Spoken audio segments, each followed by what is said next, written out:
Hello and welcome to another Wednesday edition of Pod Save the Queen right here on the Elsenerds network. I am your one and only host for the show, Gregor, and I've got three shows that I either have been in love with for a long time or I just caught recently. And we'll start with one that I just caught recently, and that is the BBC Three show Uncle. Now, the show is oh gosh, who is it? I remember who it was created by. But the show is about an uncle, a slacker, former musician. Well, he still is a musician, but who, gosh, it's hard to. He's described as a little bit of a slacker. He once was famous, but now is not quite as famous, I guess you could say. And his nephew, like in their adventures, and his nephew is a bit more obnoxious, not obnoxious, a bit more stuck up, OCD in a way in the first series. In the second series, he's let go, and it's almost like he's a normal teenage boy. It is written and directed by Oliver Refson. And this is actually one thing from looking through Wikipedia that I found that was interesting, and that is the pilot episode was first broadcast on Channel 4 in December 2012, before the show was commissioned by BBC Three. And you go into the production on Wikipedia, and it actually tells you a little bit about why it was like that.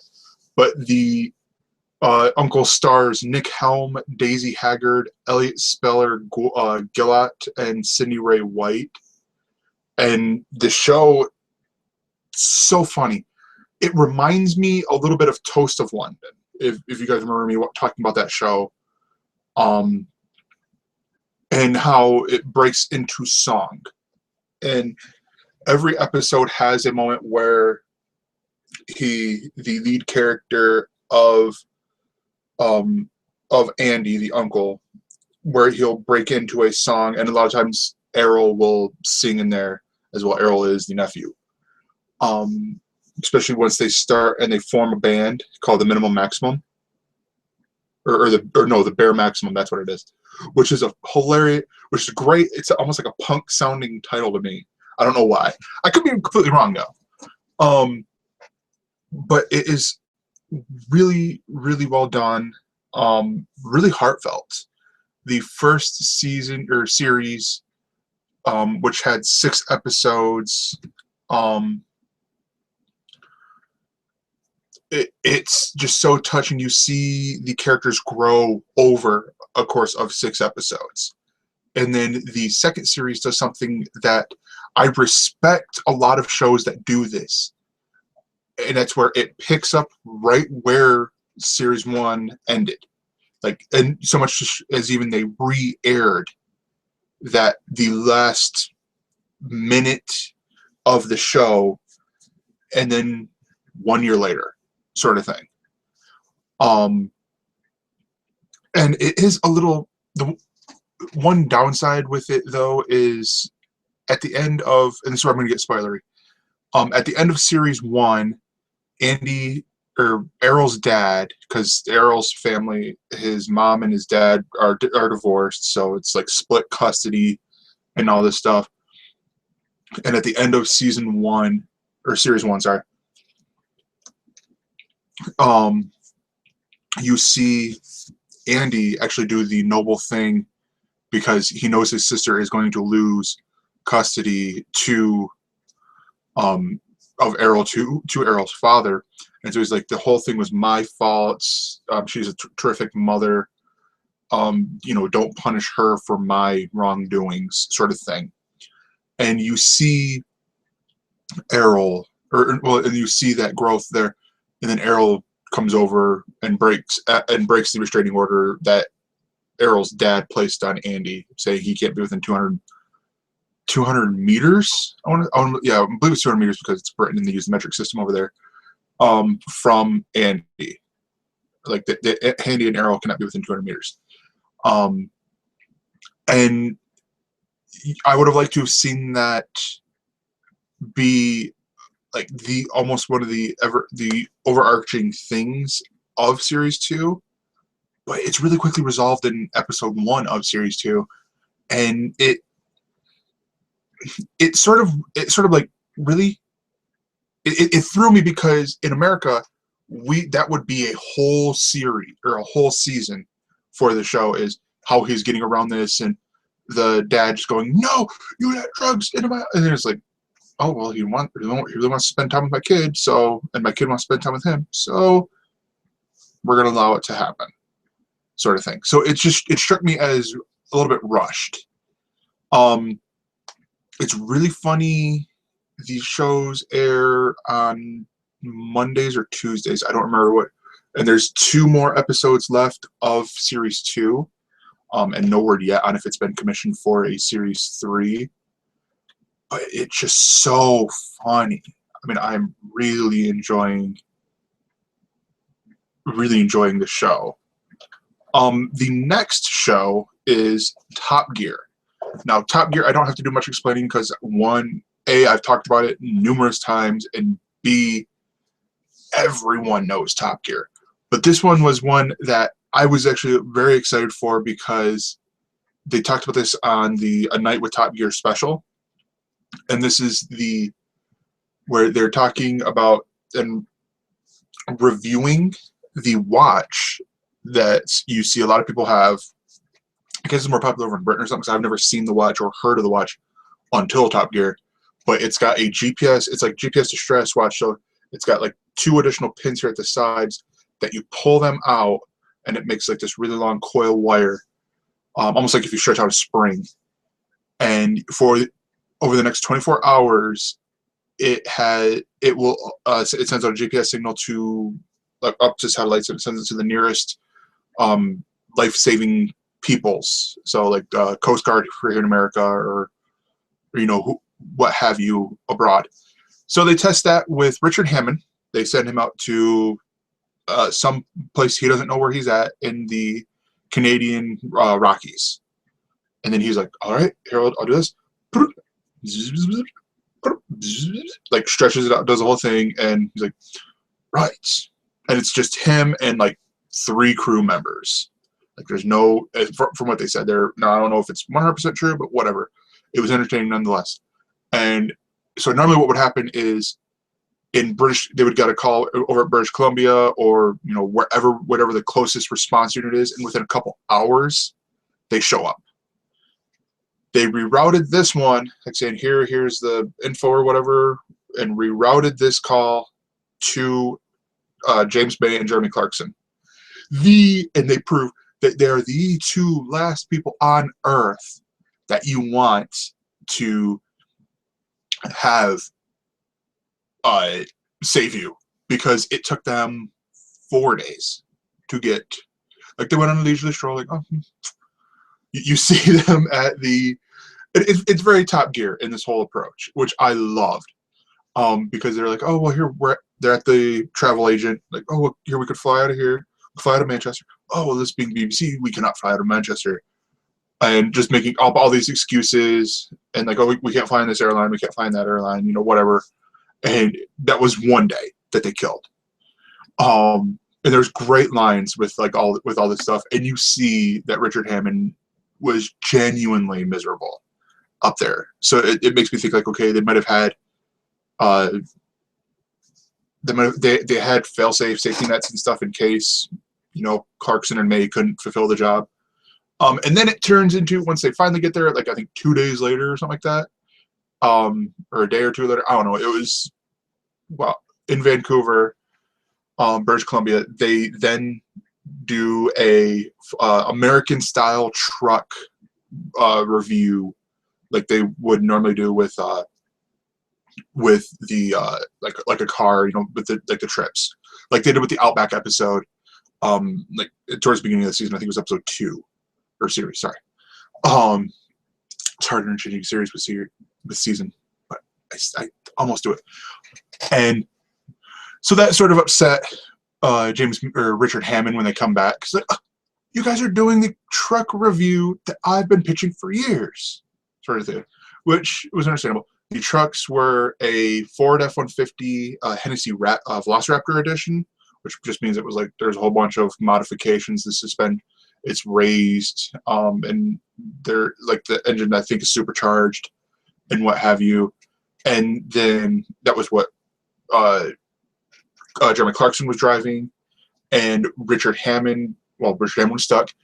James May was driving the #2 most sold truck in, I believe, in America, if not North America, and with Clarkson driving the #1, and that is the Chevy Silverado, the Z71 edition, or Z71 for the English-speaking folks, or even Canadians.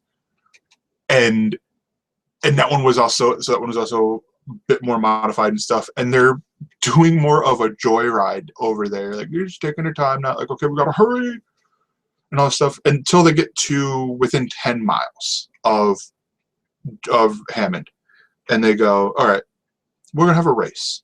First one there does not have to drive back with him.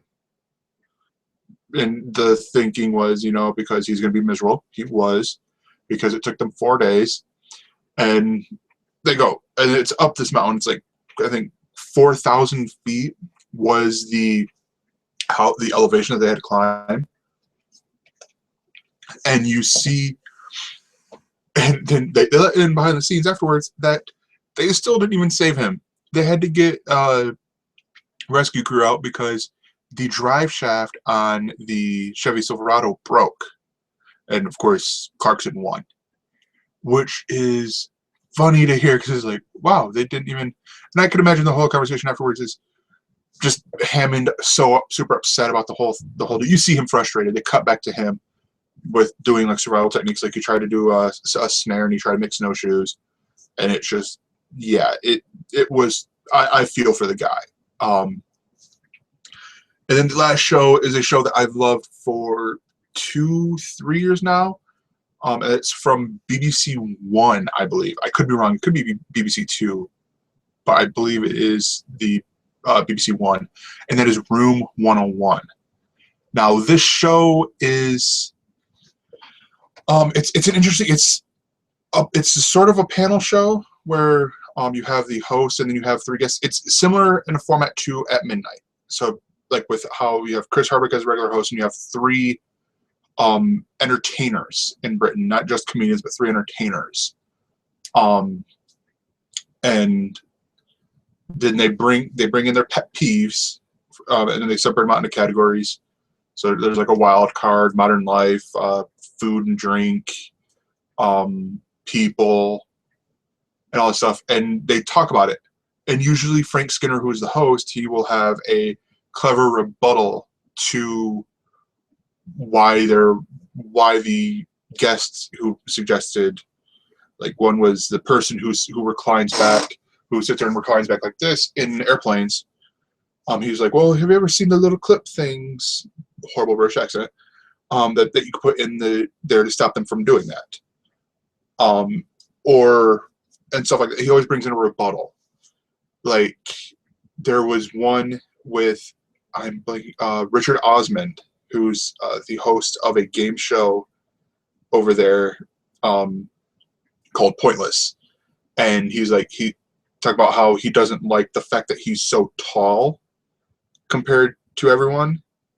Like, and everyone always makes fun of him for it, because I want to say he's like 6'8" or something like that. He's a tall fella.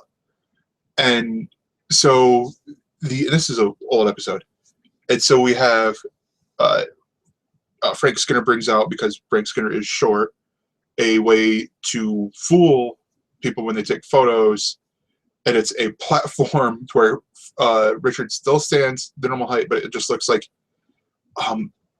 I'm blanking on the dude. There was a guy who did it as part of a comedy act, but like where it looks like he's a lot shorter, or at least he's lost his shins and had this weird amputation sort of deal. And Frank Skinner stands up on there. It's a good platform, about a good foot and a half tall. And Frank Skinner stands up there to where it looks like he's taller than Richard. And that's funny. That's one of the funny things I love about the show.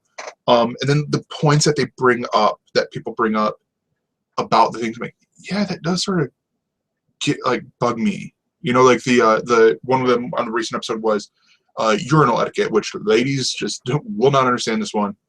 But when you're at the urinal, or urinal as they say over in Britain, you like the general, and this is all over, but the general rule is you leave at least one space in between, because it's like we're guys, we get a little paranoid that the dude next to us is going to be all, you know, comparing bits or something like that. But it's just also, you know, good rule of thumb. And so you have two offenders, and they also say that it's the guys who nominated it said you're also supposed to go to the one furthest from the door, which makes sense. I usually judge more by height, because here in America we do here's the short one for the little kids, and here's the tall one for the adults, or what have you. And then they were talking about, like, yeah, the one that really bugs me is the person who goes, there's three stalls, and they go right in the middle. It's like, yeah, I relate to that a little too much. But so they're all very much hilarious when you hear them do their explanations, because some of them are very passionate about the thing. And like, yeah, this really drives me nuts, and just rah, and all that. And it's funny. Yeah, it truly is funny. But yeah, so those are my 3 shows that I'm going to talk about. Next week I'm going to try to talk about, I'll probably talk about Uncle again, because it's still got 2 more episodes. And then I'm gonna try to find other things. If you have suggestions for TV shows, write them down in the comments below. Try to keep them to shows that aired on BBC or Channel 4, or even Dave. If they are on Dave, then that's cool too. Because those are the ones that I can get. I can get easily. But yeah, you can follow us at Twitter. We are at Elsenerds. You can follow me at my new name at that Gregor. And you can like us on, or follow us on Facebook at facebook.elsenerds.com, and give us a subscribe, why don't you? And we'll see you next time. Take care, everyone.